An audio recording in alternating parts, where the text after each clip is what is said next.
Bonjour à toutes et à tous, aujourd'hui on se transforme en véritable détective pour mener l'enquête sur un des plus grands mystères de la vie. Qu'est-ce qui fait que chacun d'entre nous est absolument unique? Accrochez-vous, on va décoder ensemble le mode d'emploi du vivant. Voilà la grande question. Il suffit de regarder autour de soi, personne n'est identique. On a tous des particularités. Mais alors, d'où viennent toutes ces différences? C'est précisément ce qu'on va découvrir aujourd'hui. Prenons un exemple tout simple, très concret. Les lobes d'oreille. Eh oui, regardez bien. Certaines personnes ont le lobe bien décollé, qui pend un peu comme sur l'image de gauche. Et pour d'autres, il est comme soudé, attaché au visage, comme à droite. Ça, c'est ce qu'on appelle un caractère, une petite particularité physique. Et c'est notre tout premier indice. Bon, pour trouver l'origine de nos caractères, il faut aller voir ce qui se passe à une échelle microscopique, au cœur même de nos cellules. C'est là que se cache notre premier indice, une sorte de code secret qui contient absolument toutes les infos qui nous définissent.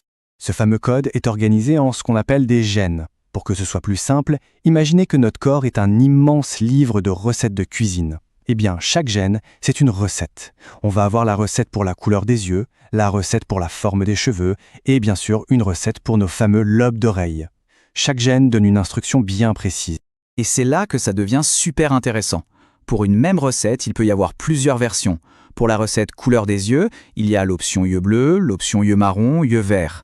Ces différentes versions, ces options d'un même gène, on les appelle des allèles. Et c'est ça la clé de notre diversité.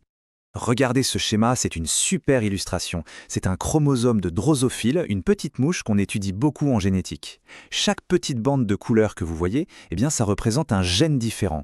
Un pour la couleur du corps, un autre pour la forme des ailes, etc. Ça montre bien que toute l'information est stockée et super bien organisée sur nos chromosomes. D'accord, donc on a des recettes et des options, les gènes et les allèles. Mais comment le corps fait-il pour choisir entre les différentes options qu'il reçoit, par exemple de ses parents ? Eh bien, il y a des règles du jeu, un peu comme Uno. C'est notre deuxième indice et on va voir ça tout de suite. Pour bien comprendre ces règles, le mieux, c'est de s'entraîner sur un vrai document, du type de ceux qu'on peut avoir en contrôle.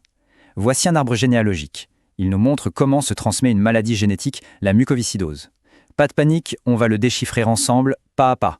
Alors, le premier réflexe de tout bon scientifique, c'est de lire la légende. C'est le b.a.-ba. C'est simple. Un carré, c'est un homme. Un cercle, une femme. Si c'est en vert, la personne est saine. Si c'est en rose, elle est atteinte par la maladie. Et bien sûr, les lignes nous montrent qui sont les parents et qui sont les enfants. C'est bon pour tout le monde? Allez, on continue. Maintenant, la phase d'observation. Concentrez-vous sur les individus I1 et I2. On voit que ce sont les parents, et ils sont tous les deux en vert. Ils sont donc sains. Pourtant, regardez bien leur enfant. L'individu 3-1. Il est en rose. Il est donc atteint. Mais alors, comment c'est possible? Deux parents en bonne santé qui ont un enfant malade. Il y a un truc, non? Et voilà la solution de l'énigme. Les parents sont ce qu'on appelle des porteurs sains. Qu'est-ce que ça veut dire? Ça veut dire qu'ils ont bien en eux l'allèle responsable de la maladie, mais ils ont aussi un autre allèle, un allèle sain, qui prend le dessus, qui le domine, qui le masque. Du coup, ils ne sont pas malades, mais ils peuvent quand même transmettre cet allèle malade à leurs enfants. Et ce phénomène, il nous apprend une règle fondamentale. L'allèle qui donne la mucoviscidose est dit récessif. C'est moins important. Ça veut dire qu'il est un peu timide. Il ne peut s'exprimer que si la personne a deux copies de cet allèle. Si on a une seule copie, l'autre allèle, l'allèle sain, lui est dominant. Il s'exprime toujours. Une seule copie de l'allèle sain suffit pour être en bonne santé. Bon, on a nos gènes, nos allèles, et les règles du jeu dominant/récessif. On pourrait presque croire que tout est déjà écrit dans notre ADN. Mais attention, il y a un troisième et dernier indice, un invité surprise qui peut venir tout chambouler. L'environnement. La question qu'on se pose maintenant, c'est est-ce que notre apparence, notre santé, bref, tout ce qui nous caractérise, c'est vraiment juste une histoire de gènes? Est-ce que tout est programmé à l'avance ou est-ce qu'il y a autre chose qui peut jouer un rôle? Prenez ce tableau par exemple. La couleur de notre peau, de base, est bien déterminée par nos gènes. Mais ce qui se passe quand on va au soleil, ça c'est une autre histoire. Est-ce qu'on bronze? Est-ce qu'on attrape un coup de soleil? Ça dépend à la fois de notre type de peau génétique et de notre comportement, c'est-à-dire l'environnement. Ici, c'est l'exposition soleil. Moralité, nos gènes ne décident pas tout. Notre mode de vie, nos habitudes, tout ça compte énormément. Et voilà, l'enquête est terminée, on a rassemblé toutes les pièces du puzzle, on peut maintenant répondre à notre grande question du début. C'est le moment de tout résumer pour que ce soit bien clair pour tout le monde et surtout pour bien se préparer avant une évaluation. Ce schéma, il est parfait pour tout retenir. Ce qu'on voit à l'extérieur, nos caractères visibles, c'est ce qu'on appelle le phénotype. Et ce phénotype, il dépend de deux choses. D'un côté, la combinaison d'allèles qu'on a reçue de nos parents, et de l'autre, de l'influence de l'environnement.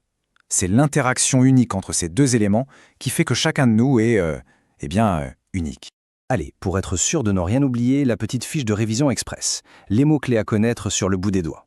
Gène, allèle, dominant, récessif et phénotype. L'erreur classique, celle qu'il faut absolument éviter, c'est de confondre gène et allèle. Rappelez-vous l'image, le gène, c'est la recette. L'allèle, c'est la variante de la recette. Et le conseil de prof? Quand on vous donne un document, n'importe lequel, le réflexe numéro 1, c'est toujours lire le titre et la légende. Et pour finir, une petite question pour ouvrir le débat. Maintenant qu'on commence à bien comprendre comment tout ça fonctionne, la science nous ouvre des possibilités incroyables. Mais ça pose aussi des questions de société et des questions d'éthique.